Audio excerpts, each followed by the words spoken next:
Olá, vamos falar hoje sobre o capítulo 10, Essência da Adoração. Entregue-se completamente a Deus, a fim de fazerem o que é direito. A essência da adoração está em render-se. Rendição não é uma palavra popular, quase tão mal vista quanto submissão. Ela alude à perda e ninguém quer ser perdedor.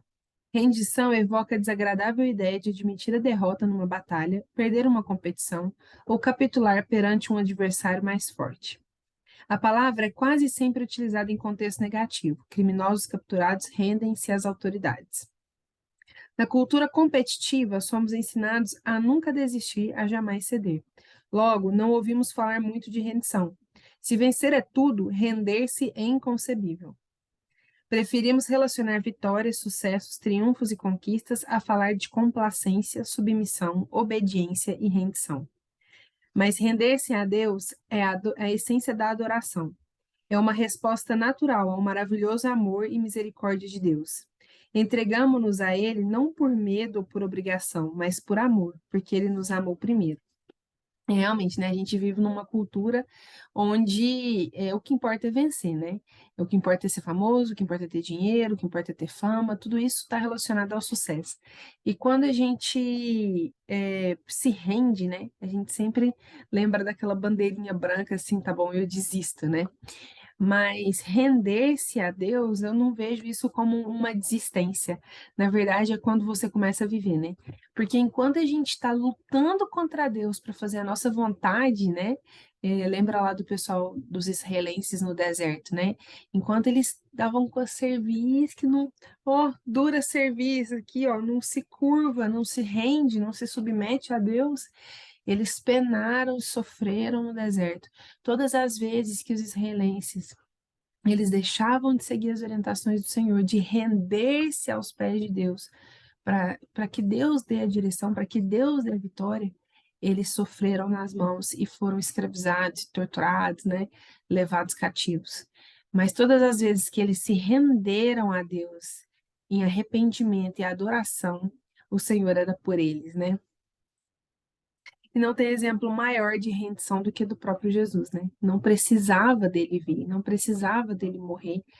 Ele estava já no trono da glória, eles poderiam ter destruído tudo que eles criaram e começar de novo, mas não, Jesus se rendeu ao propósito que o Deus Pai sonhou para ele, né? É o Cordeiro que foi sacrificado desde a fundação do mundo e veio, se rendeu, se humilhou por nós, para que nós fôssemos salvos, né? Fôssemos feitos filhos de Deus. Ao passar 11 capítulos do livro de Romanos discorrendo sobre a maravilhosa graça de Deus para conosco, Paulo exorta-nos a entregar nossa vida inteiramente a Deus em adoração. Meus irmãos, por causa da grande misericórdia divina, peço que vocês se ofereçam completamente a Deus como um sacrifício vivo, dedicado ao serviço agradável a Ele. Esta é a verdadeira adoração que vocês devem oferecer a Deus. A verdadeira adoração, propiciar satisfação a Deus, acontece quando você se entrega totalmente a Ele. Repare que o versículo começa e termina com o verbo oferecer. A adoração consiste exatamente em oferecer-se a Deus. O ato de render-se é conhecido de muitas formas: consagração, fazer de Jesus seu Senhor, carregar a cruz, morrer para si mesmo, submeter-se ao Espírito Santo. O importante é que você o faça, não o nome que damos a esse ato. Deus quer a sua vida toda, 95% dela não é o suficiente. Tem, de novo, o comentário da Valnice: a gente vai ter de Deus o que Deus tem da gente. Três barreiras impedem nossa total rendição a Deus: o medo, o orgulho e a confusão. Não percebemos quanto Deus nos ama, queremos controlar a nossa vida e equivocamos-nos quanto o significado de rendição. Então, primeiro, posso confiar em Deus? A confiança é um ingrediente essencial para que você se renda. Você não irá se render a Deus a menos que você confie nele.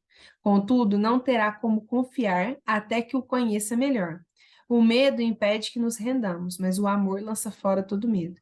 Quanto mais você se der conta de quanto Deus o ama, mais fácil será se render. É verdade, né?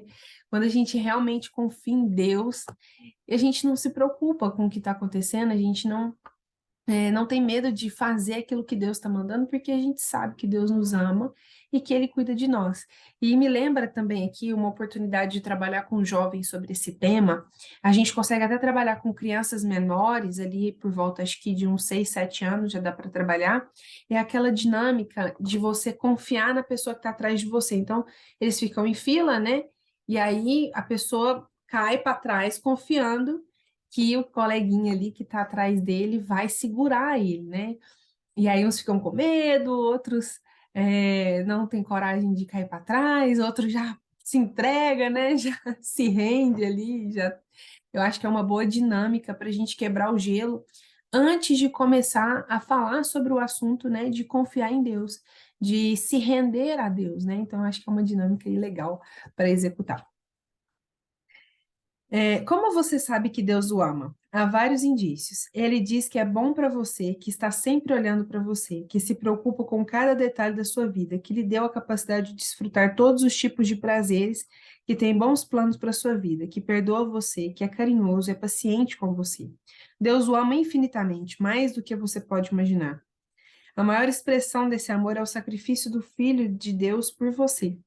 Deus prova seu amor por nós, visto que Cristo morreu a nosso favor quando ainda éramos pecadores. Se você quiser saber o quão importante é para Deus, olhe para Cristo com os braços estendidos na cruz, dizendo: Eis o tanto que eu te amo. Prefiro morrer do que viver sem você. Na palavra, fala sobre Efésios 6, fala sobre as armaduras de Deus. E Satanás, ele tenta trabalhar na nossa mente, nas nossas emoções, né? A Joyce Meyer tem um livro maravilhoso, né? Campo de Batalha da Mente, Administre Suas Emoções. Ela fala sobre isso, ela fala sobre a mente. A Valnice também fala sobre a mente no livro Personalidades Restauradas. Tem alguns vídeos sobre isso aqui no canal, mas eu queria reforçar uma coisa. Para você saber o quanto que Deus te ama, para você saber quem você é em Cristo, para você saber que tipo de pai, que tipo de mãe, que tipo de líder que você deve ser, como você deve se espelhar, você tem que ler a palavra.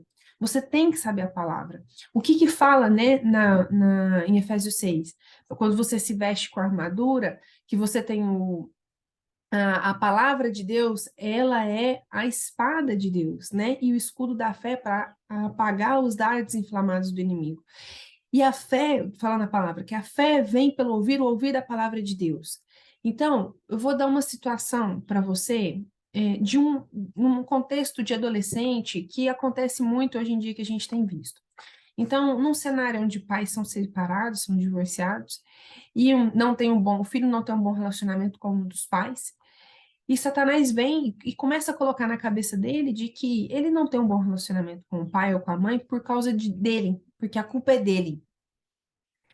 E, irmão, se você não conhece a palavra, se você não sabe que Deus te ama, se você não lê na palavra Deus falando que ele amou o mundo de tal maneira que ele deu seu único filho, entre N outros versículos que Deus fala do amor dele pela criação, pelo aquilo que ele fez, como que você vai lutar no dia mal? Como que você vai apagar os dardos inflamados do inimigo? Então, se você não lê a palavra em casa, você não dá exemplo para os seus filhos lerem a palavra.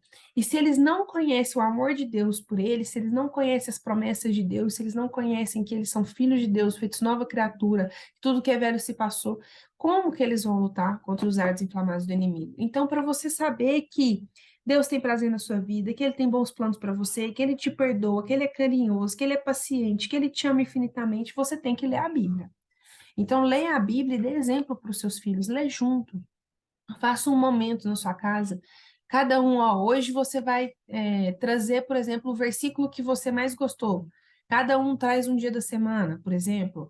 É, ou então, todo dia alguém tem que levar um versículo. Quem quer levar o versículo hoje? Faça dinâmicas com seus filhos. Trabalhe, faça culto doméstico. Aproxime os seus filhos de Deus. Se um dia um tiver mais triste, não quiser, tá chateado, dê você o versículo para ele. Olha, o que que Deus fala nessa situação? Peça a Deus, peça o Espírito Santo para te dar o versículo para você falar para os seus filhos. Né? Anota versículos. Eu vi um testemunho, o Abe Hub, ele conta numa pregação sobre o poder das palavras, que tinha uma senhorinha que tinha um filho muito problemático, usava droga, Deus mostrou para ela o filho dela, né, na vida com Deus, né, andando com Deus. E ele estava nas drogas. E ela começou a orar e profetizar. E ele chegava em casa, ela falava: Você é um grande homem de Deus. E ele, não sou nada, não sei o quê, e desconversava, né, e tratava mal.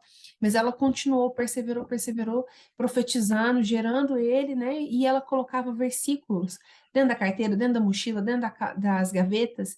Ela ia bombardeando ele com a palavra de Deus. A palavra de Deus, ela não volta vazia, né?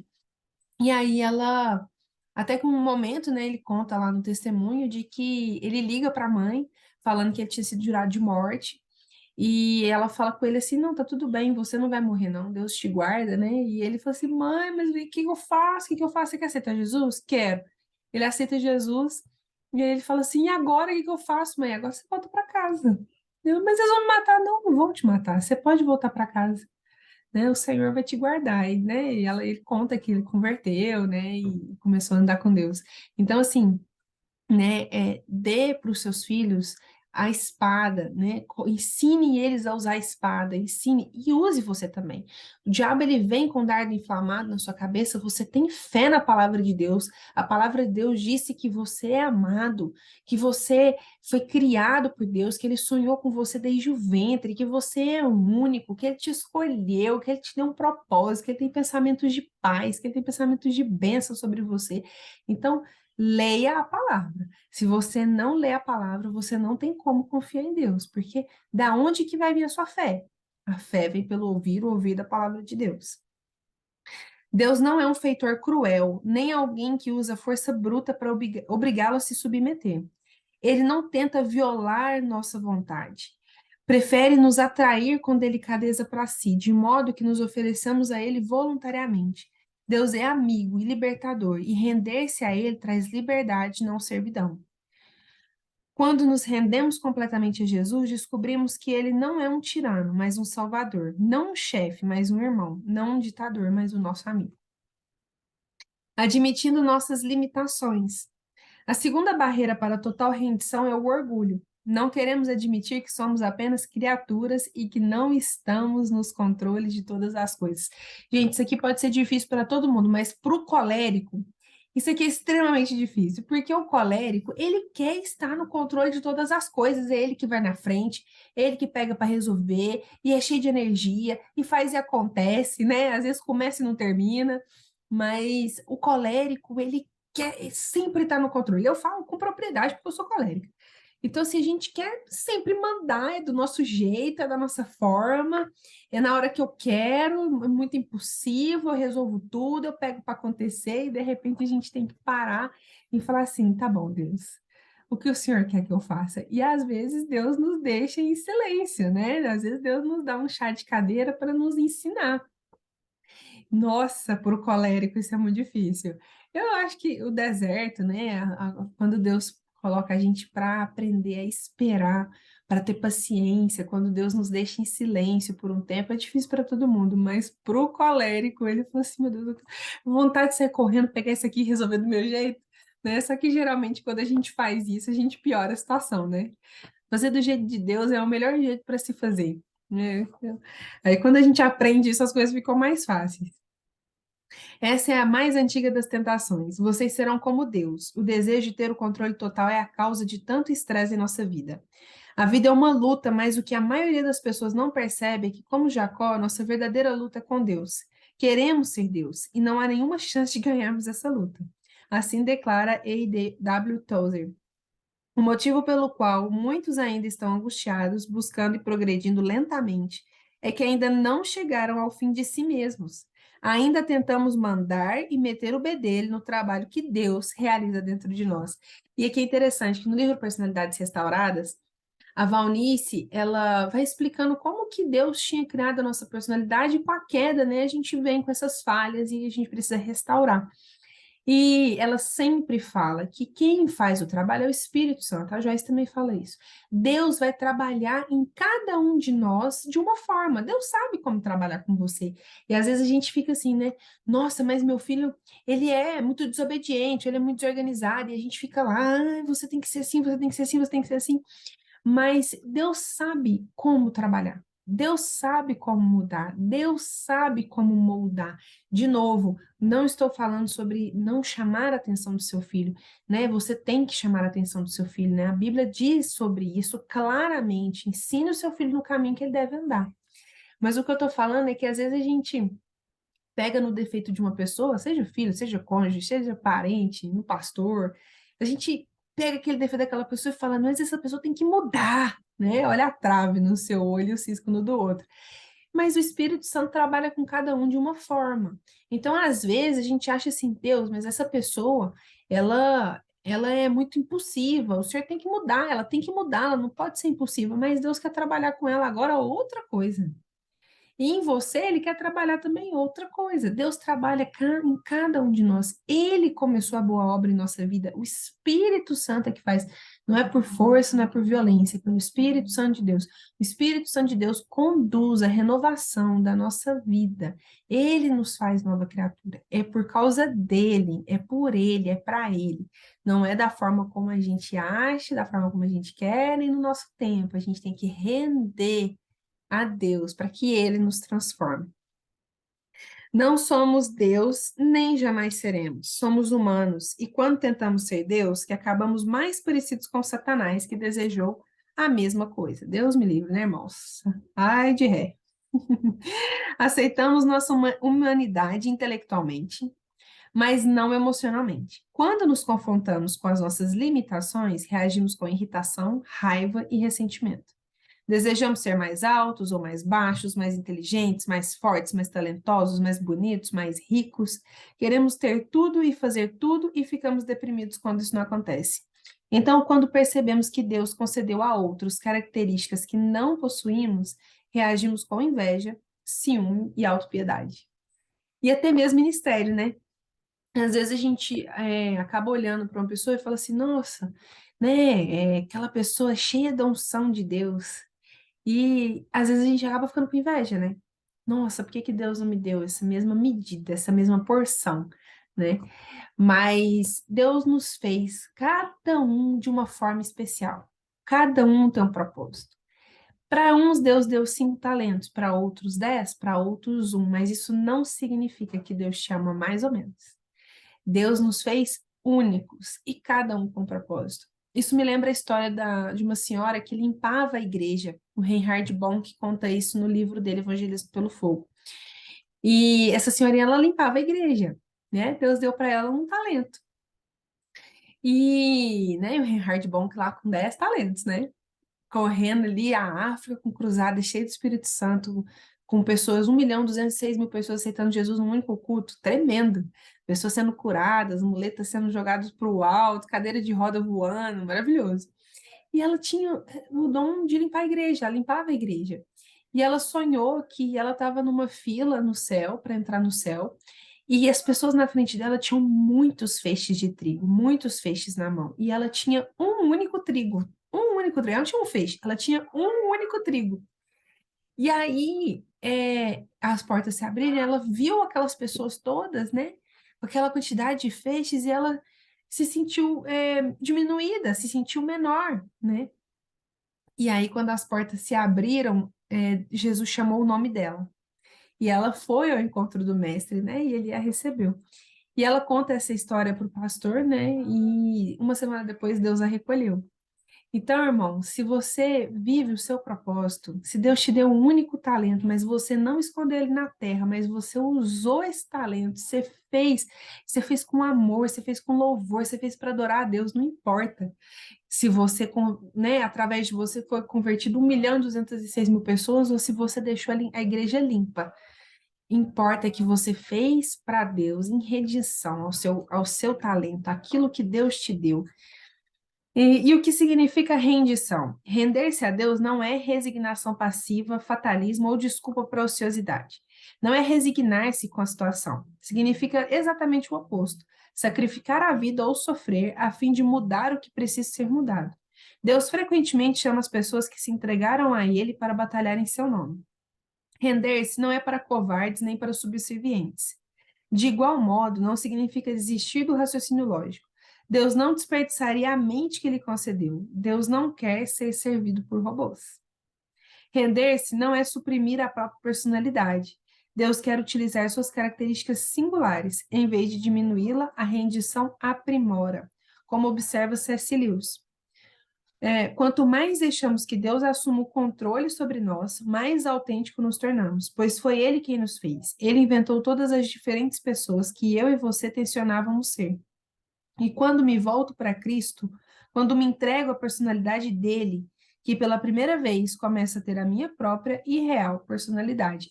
Porque, irmãos, a nossa personalidade, ela é formada por diversos fatores, né? O ambiente que a gente vive, a nossa genética, a nossa cultura, a nossa religião, etc, etc.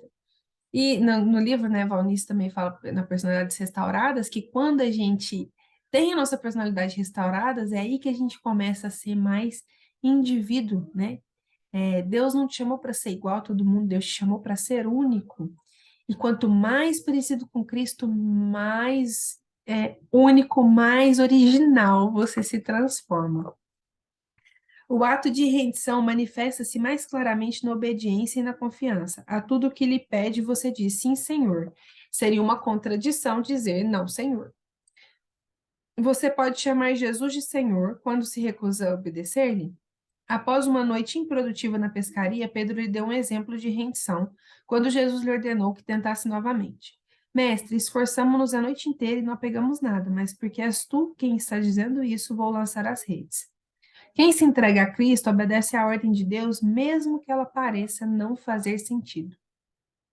Outro aspecto da rendição total é a confiança. Abraão seguiu as orientações de Deus sem saber aonde isso levaria. Ana esperou o momento perfeito estipulado por Deus sem saber quando aconteceria. Maria esperou por um milagre sem saber como seria possível. José confiou nos propósitos de Deus sem saber por que as circunstâncias se desenvolviam daquela forma. Ou seja, cada uma daquelas pessoas se rendeu inteiramente a Deus, né? E aqui a gente tem exemplos. Então, quando você tiver dúvida na sua caminhada, e você não saber aonde que você vai chegar no fim dessa estrada, lembra de Abraão. Ele também não sabia, mas ele obedeceu. Quando você tiver sem saber, meu Deus, mas quando essas coisas vão acontecer? Quando minha situação vai mudar? Lembra de Ana. Quando você estiver se perguntando como Deus vai me tirar dessa situação, lembra de Maria. E se você estiver se perguntando por que eu estou passando por essa situação, se lembre de José. Você já se rendeu a Deus quando depende dele, você já sabe que se rendeu a Deus quando depende dele para resolver as coisas, em vez de insistir em manipular outras pessoas, forçar sua programação diária ou controlar a situação. Renuncie e deixe Deus trabalhar. Você não precisa estar sempre no controle. A Bíblia diz: entregue-se ao Senhor e espere pacientemente por ele. Os coléricos estão tudo tremendo. Em vez de tentar com mais afinco, confie mais. Você também você também só sabe que se entregou a Deus quando não reage às críticas ou não tem o ímpeto para se defender. O coração entregue a Deus se destaca nos relacionamentos. Depois que se entrega a Deus, você não pressiona mais os outros, não exige seus direitos, nem se porta de maneira egoísta. Desafio, né, gente? Aqui, não mais pressiona os outros, nem exige seus direitos. Toma uma túnica, dá a capa, dá a outra face. Falou mal, deixa passar. Põe tudo na mão de Deus. Para muitos, a parte mais difícil de entregar a Deus é o dinheiro. Eles pensam, quero viver para Deus, mas também preciso ganhar dinheiro suficiente para viver comodamente e me aposentar algum dia. A aposentadoria não é o objetivo de uma vida entregue a Deus, porque competirá com Deus para ser o principal alvo dos cuidados em sua vida. Jesus disse: vocês não podem servir a dois senhores. Por onde estiver o seu tesouro, aí também estará o seu coração. O maior exemplo de auto-rendição é Jesus. Na noite anterior à crucificação, ele se rendeu aos planos de Deus e orou: Pai, tudo te é possível, afasta de mim este cálice. Contudo, não seja o que eu quero, e sim o que tu queres. Jesus não orou: Deus, se você puder afastar esse sofrimento, faça-o, por favor. Ele já havia afirmado que Deus poderia fazer qualquer coisa. Em vez disso, ele orou: Deus, se for do teu interesse afastar este sofrimento, afasta-o, por favor. Mas se isso cumpre o teu propósito, esse também é o meu desejo. Quem verdadeiramente se rende a Deus diz: Pai, este problema, essa dor, essa doença, essa circunstância é necessário para o cumprimento do teu propósito e para a tua glória resplandeça em minha vida ou na vida de outra pessoa, por favor, não o afaste. Esse nível de maturidade não é facilmente alcançado. No caso de Jesus, ele ficou tão angustiado com os planos de Deus que transpirou gotas de sangue. Render-se é uma decisão difícil. No nosso caso, é uma intensa guerra contra a nossa natureza egoísta. A bênção de se render. A Bíblia é clara como um cristal a respeito dos benefícios de se entregar a vida inteiramente a Deus. Em primeiro lugar, você sente paz. Pare de discutir com Deus. Concordando com Ele, você terá paz. As coisas irão bem para você. Em segundo lugar, você vivencia liberdade, mas ofereçam-se os caminhos de Deus e jamais perderão a verdadeira liberdade. Durante a vida inteira, vocês deixaram o pecado ditar as regras. E aqui é a verdade, né? Às vezes a gente acha assim, nossa, mas eu vou me render a Deus, vou ser submisso a Deus, então eu vou perder a minha liberdade. Mas, querido, você não tinha liberdade, você era escravo do pecado. Mas graças a Deus vocês começaram a ouvir um novo Senhor, cujas ordens os deixam livres para viver na liberdade dele. Em terceiro lugar, você experimenta o poder de Deus em sua vida. Tentações persistentes e problemas avassaladores podem ser derrotados por Cristo quando entregues a ele. Prestes a travar a batalha mais importante da sua vida, Josué entrou na presença de Deus, prostrou-se em adoração perante ele e entregou-lhe todos os seus planos. Isso o conduziu a uma esmagadora vitória em Jericó. Esse é o paradoxo. A vitória foi alcançada pela rendição. Render-se não enfraquece você, te fortalece. Quando você se entrega a Deus, não terá o que temer, nem precisará se render a nada mais. William Booth, fundador do Exército da Salvação, disse: a grandeza do poder de um homem reside na medida da sua entrega a Deus. As pessoas entregues a Deus são exatamente aquelas usadas por ele. Deus escolheu Maria para ser mãe de Jesus não por causa do seu talento, riqueza ou beleza, mas porque ela já havia se rendido a ele. Quando o anjo explicou o ilógico plano de Deus para ela, calmamente respondeu: sou servo do Senhor, que aconteça comigo conforme a vontade dele. Nada é mais poderoso do que uma vida entregue nas mãos de Deus. Portanto, entreguem-se inteiramente ao Senhor. A melhor forma de viver. Todas as pessoas, com o tempo, se rendem a algo ou a alguém. Se não for a Deus, você se renderá a opiniões, expectativas de outras pessoas, a dinheiro, rancor, medo, orgulho próprio, luxúria e ego. Você foi feito para adorar a Deus, e se fracassar em adorá-lo, encontrará outras coisas, ídolos às quais entregará sua vida. Você é livre para escolher a quem quer se entregar, mas não ficará livre das consequências dessa escolha. Afirma A. Stanley Jones. Se você não se render a Cristo, então se renderá ao caos. Render-se a Deus não é a melhor maneira de viver, é a única maneira de viver. Nada mais funciona. Todas as outras vias levam à frustração, decepção e autodestruição. A Bíblia denomina a rendição a Deus um culto racional. Outra versão traduz como a maneira mais sensata de servir a Deus. Render-se à vida não é um impulso tolo da emoção, mas um ato inteligente e racional. A atitude mais responsável e inteligente que você pode tomar na vida. Foi por isso que Paulo disse: temos o propósito de lhe agradar. Seus momentos mais sábios serão aqueles em que você disser sim a Deus.